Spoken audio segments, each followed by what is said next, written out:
Assalamualaikum warahmatullahi wabarakatuh. Kami dari kelompok 6 dengan anggota yang pertama ada Yuni Susanti, yang kedua ada Mutia Wirdah, yang ketiga ada Suhaila Saidatul Laili, yang keempat ada Kidi Nur Hofifa, yang kelima ada Desi Wijayanti akan memaparkan materi tentang pemrosesan data audit sistem informasi. Saya akan menjelaskan yang pertama, yaitu ada tanggung jawab auditor internal. Alasan mengapa auditor internal perlu memahami dan mengevaluasi berbagai risiko serta peluang yang terkait dengan teknologi informasi yaitu 1. Cepatnya pertumbuhan teknologi. 2. Penggunaan sistem informasi yang lebih luas di setiap fungsi organisasi yang semakin erat hubungannya satu sama lain. 3. Penggunaan mainframe, pemrosesan terdistribusi, dan komputer pribadi yang disertai meningkatnya persentase penggunaan di antara para karyawan dan manajer organisasi. Keempat, peningkatan yang luas atas informasi yang tersedia bagi para manajer. 5. Penurunan skeptisme mengenai akurasi data yang diproses melalui sistem informasi. 6. Pergeseran manajemen sistem dari bidang keilmuan para ahli pemrogram ke para pengguna akhir.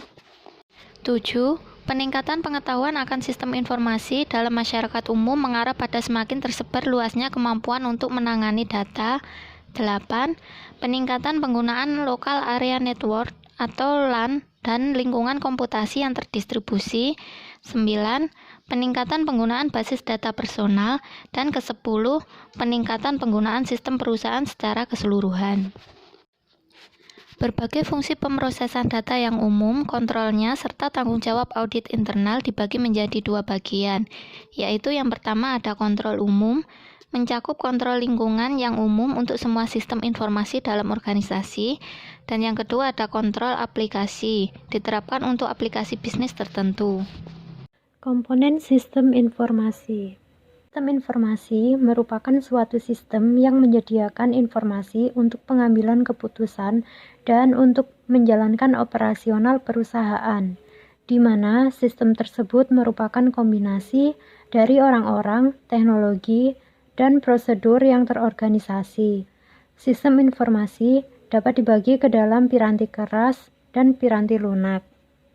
Piranti keras terdiri dari server, PC, mini komputer, mainframe, CPU, tape drive magnetis, disk drive, printer impact, printer non-impact, konsol, densitas, dan terminal. Piranti lunak. Piranti lunak memberikan perintah pada prosesor sistem. Investasi pada piranti lunak termasuk pembelian paket piranti lunak, gaji karyawan untuk mengembangkan dan memelihara program, serta biaya perawatan yang harus dibayar ke vendor, seringkali secara substansial melebihi biaya piranti keras. Piranti lunak aplikasi. Piranti lunak aplikasi melakukan pemrosesan kegiatan bisnis organisasi dan terdiri atas serangkaian program. Piranti lunak sistem. Piranti lunak sistem operasi mengelola operasi internal komputer itu sendiri. Untuk yang selanjutnya, subbab 3, organisasi data dan pemrosesan data.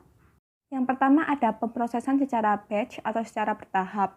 Nah, metode ini adalah metode lama untuk memproses data dalam jumlah yang sangat besar dan menawarkan kontrol pada tingkat yang paling tinggi.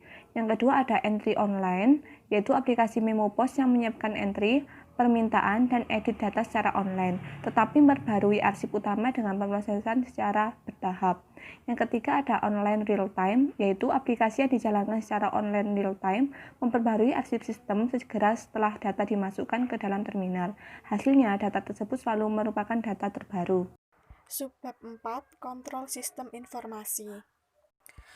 Kontrol dalam sistem informasi merupakan alat yang digunakan untuk mengelola hal-hal tersebut dan untuk membantu mencapai tujuan dari pihak manajemen.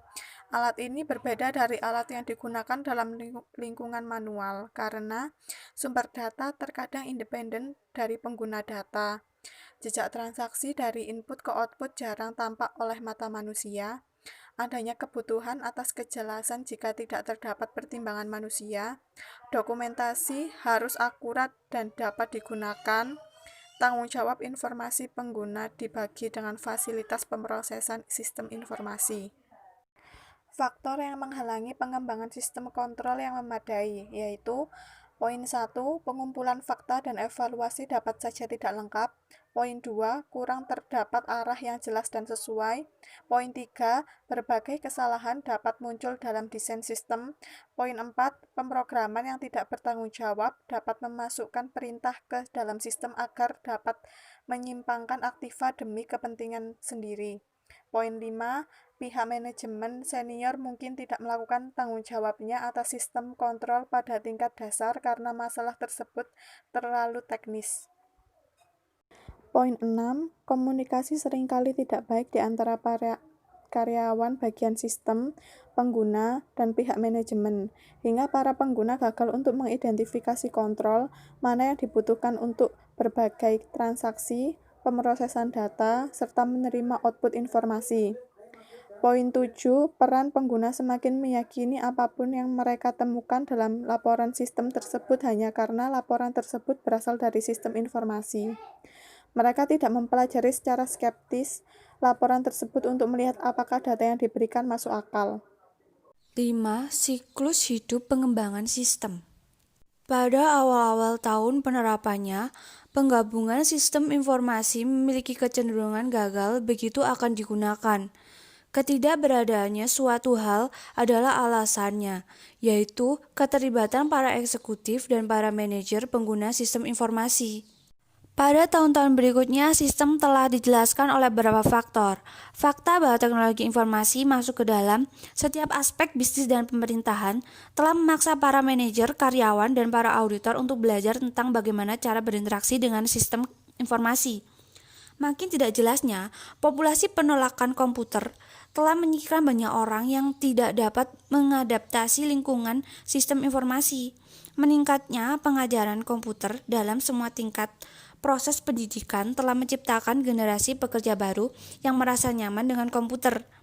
Meningkatnya dorongan untuk mengotomatiskan fungsi dan keamanan pekerjaan telah memberikan intensif bagi para manajer dan pekerja untuk menguasai penggunaan sistem. Fungsi komite pelaksana 1. Menyetujui berbagai kebijakan sistem informasi. 2. Penilaian atas pengaruh teknologi baru tersebut pada operasi SI organisasi. 3. Menyetujui rencana jangka panjang dan jangka pendek untuk sistem pengawasan kemajuan, desain sistem dan pengembangan sistem. 4. Pengawasan umum atas implementasi, pelatihan, dan operasi sistem yang baru tersebut. 5. Pengawasan terus-menerus atas kecukupan serta akurasi perangkat lunak dan perangkat keras yang digunakan. Tahapan penting dan kontrol siklus hidup pengembangan sistem. 1. Permintaan atas desain sistem. 2. Studi kelayakan. 3. Desain sistem tingkat tinggi. 4. Desain sistem terinci. 5. Pemberian kode dan pengujian program. 6. Konversi. 7. Implementasi. Peran audit internal dalam studi kelayakan dan sistem bukanlah hal yang patut membuat iri.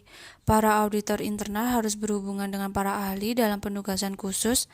Mereka harus berpengetahuan, hati-hati, dan membantu, tetapi mereka juga harus mempertahankan independensi dan mengamati tujuan organisasi yang lebih luas. Mereka tidak selalu dapat melaksanakan fungsi mereka sendiri seperti yang mereka inginkan, tetapi mereka akan melakukan dengan jauh lebih baik jika mereka memiliki rencana tertentu dari tindakan yang ada dalam pikirannya. Itu tadi penjelasan tentang materi dari kelompok kita. Terima kasih. Wassalamualaikum warahmatullahi wabarakatuh.